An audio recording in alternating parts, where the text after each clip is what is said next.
Good evening, ladies and gentlemen, and other Cabinet members, and welcome to this evening's meeting of the Cabinet.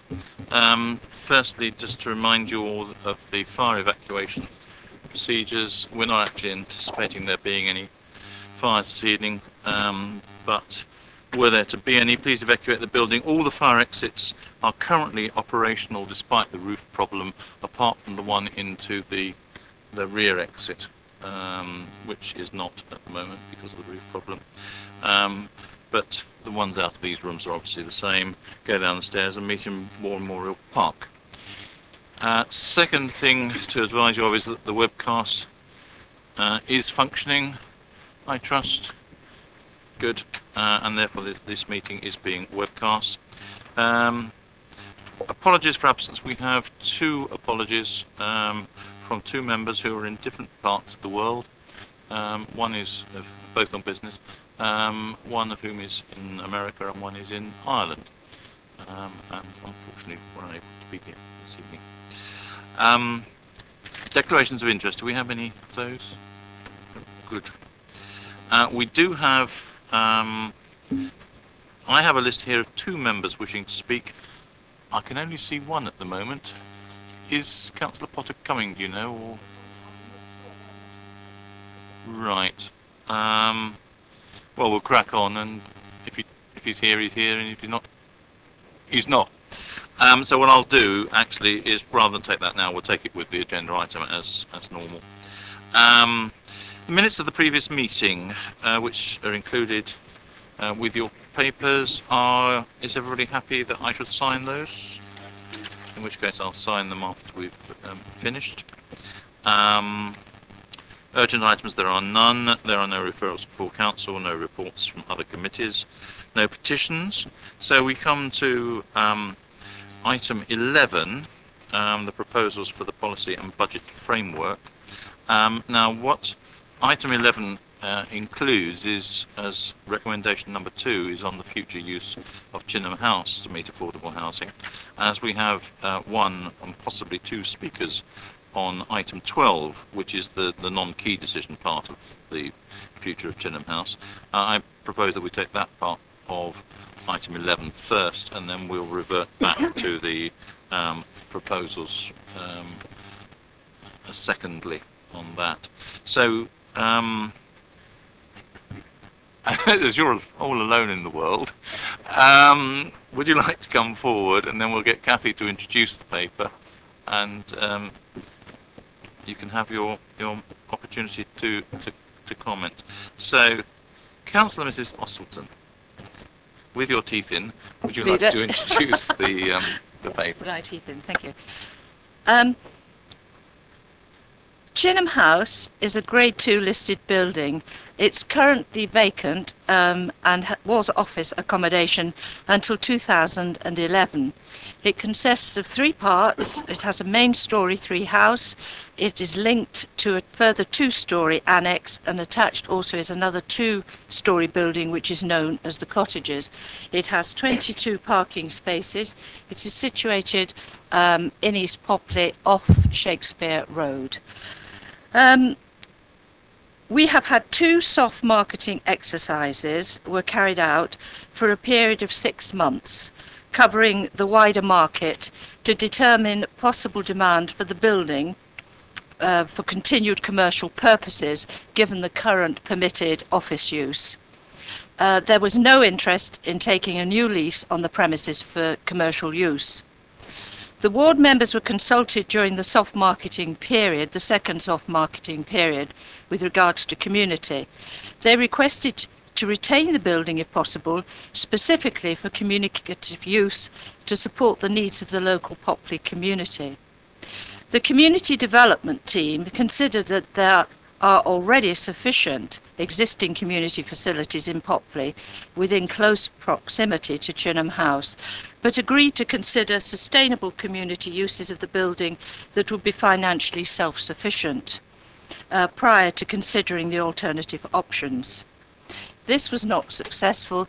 2 people came forward. Their business cases were not satisfactory, and one of those that came forward was get relocated to Chute House. Therefore, we proceeded to options, and the preferred option is the conversion to meet immediate housing needs in the borough, and this is option 3, which is 8 units in the main house and 2 in the cottage. 1 unit has been deleted from the cottages to enable the scheme to better meet building regulations and listed building requirements. We have got a very tight schedule and window of opportunity here because of HCA budgeting. It is also proposed that an open day would be held at the premises of Chapter 1 to further consult on the scheme prior to submission of a formal planning application. And therefore that takes us back to the report tonight to seek authority to proceed to grant a lease of the premises at a peppercorn rental to Chapter 1 if they are able to secure planning and listing building consent to convert the building to affordable housing units from the current office use.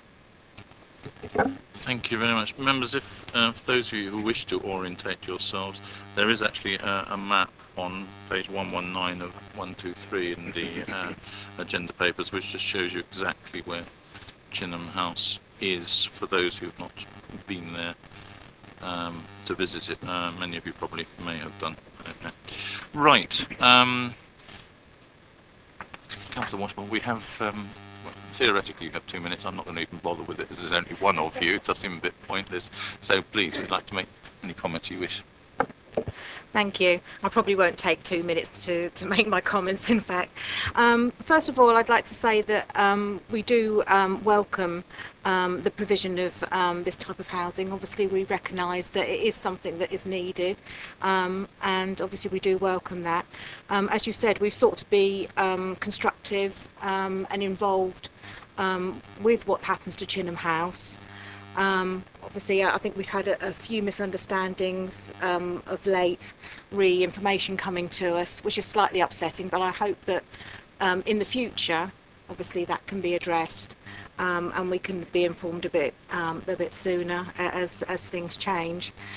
One of our major concerns is the minimal community facility at Chinham House. Obviously, yes, it's been agreed that there will be a room. I think it's something like 16 foot wide room or what have you, and obviously that would be shared with an office facility for Chapter 1. One of the things that we'd like to ask for is that if there can be some kind of commitment guaranteed for community use, maybe somewhere in the lease conditions, in order that that we can make that a very real commitment to the community that can be used. It's not going to be something that may be there for them, or it may be taken away at Chapter 1's whim, if you like. So that was one of the things I'd like to say.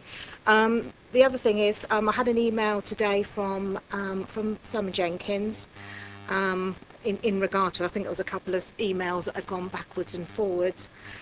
He was saying that obviously as things progress, Chapter 1 will be seeking to have some kind of drop-in session where the community, and I take I think council officers and councillors will be able to be involved and have a say or have a discussion with them. Maybe this is news to you. This is an email that I've received today. I'll read out what it says. It says, as I understand it, we are seeking Cabinet approval to move towards a planning application where there will be a consultation stage formally built into the process. However, Chapter 1, the applicants, and we want to have a drop-in session to seek the local community's views prior to the formal process. We're thinking of a drop-in session with the architect, Chapter 1, and council officers at Chinham House, and we want to seek your views on this event. And obviously, I mean, this may be news to you, but obviously if this is going to be coming forward, we welcome that, and obviously we would welcome having good notice of when this is going to be happening, so obviously we can then speak to local residents and interested community groups obviously to gauge their opinion or see if they'll be able to come along and have a discussion in the evening. And that's really it from me. Okay, thank you. Thank you very much. Kathy, would you like to respond on that? Right. Firstly, yes, it is news to me. Firstly, I do have to apologise with you. There was a blip in communication. You should have been notified, but the said officer went on holiday and the other officer did not communicate with you. Had I been copied in, I could have chased it up quicker. So I do apologise. The plans were ready. The plans are as they stand, with the community room, etc. And yes, this is why there will be a drop-in centre, but it will be for the community and for the ward councillors, and for you to talk to Chapter 1, and then we can go forward with the lease to see if we can put that part in that says that it will be a community room for you. Yes. Okay. Thank you very much. Members, anybody else got anything they wish to say on this, apart from me? Which is only to say that this has been going on for a very long while. I seem to remember starting this about nearly 4 years ago, and throughout we have worked very hard to try and involve the ward members. In fact, really giving them the opportunity right back at the start to come forward with possibilities of various things to do. And I hope that that will continue as we now get to this stage. I think it's a very good use for the building, much better use than selling it commercially on the open market and then seeing it turned into flats or whatever it is. If we could have found anybody to have done that. It's a lovely building in a gorgeous setting, and it really is rather encouraging to think that it will actually be, taken up and used for 10 families that really need accommodation. So from that point of view, I think it really is a win-win solution for all of us. So if members are happy with that part, then we can agree this paper, the report and the recommendations in that, and therefore by implication and then we can agree the item 2 of 11 at the same time. So we're happy with that? Good, thank you. In which case then let's go back to item 1. Councillor Isaac, do you have a few brief words you wish to say on the subject? It has been well trailed, well rehearsed over a number of different places, and it's going off to council where no doubt it will be even more fully debated, so I'm not sure we need to spend too much time on it this evening, but there may be a few key points you wish to extract. Well, thank you for that introduction and that invitation there to keep it short. But obviously it is a very important report in the life of the council, and as you say, it has been well publicised. I'm very pleased that the number of responses we got from members of the public and organisations to our consultation, and the extent to which, almost without exception, they were very supportive of our priorities and how we are managing to look after the finances as prudently as we are doing. So anyway, this report is the revenue and capital budget proposals for 2014-15 and the forward forecasts for through to 2017 and 18. And we are going to be recommending to full council on the 27th of February a balanced revenue budget for 2014-15 and a capital programme that will take us through to 2017-18. We are forecasting a balanced revenue budget for 2015 and 16 also, but we have deficits forecast beyond that, so we will have to deal with that in advance. One of the most important aspects in terms of our residents is that we are recommending that council tax is frozen for a 4th year in succession. So in other words, the council tax will be unchanged for 5 years in a row. we're finding £425,000 of new funding for key council priorities, including £200,000 for the promotion of the borough.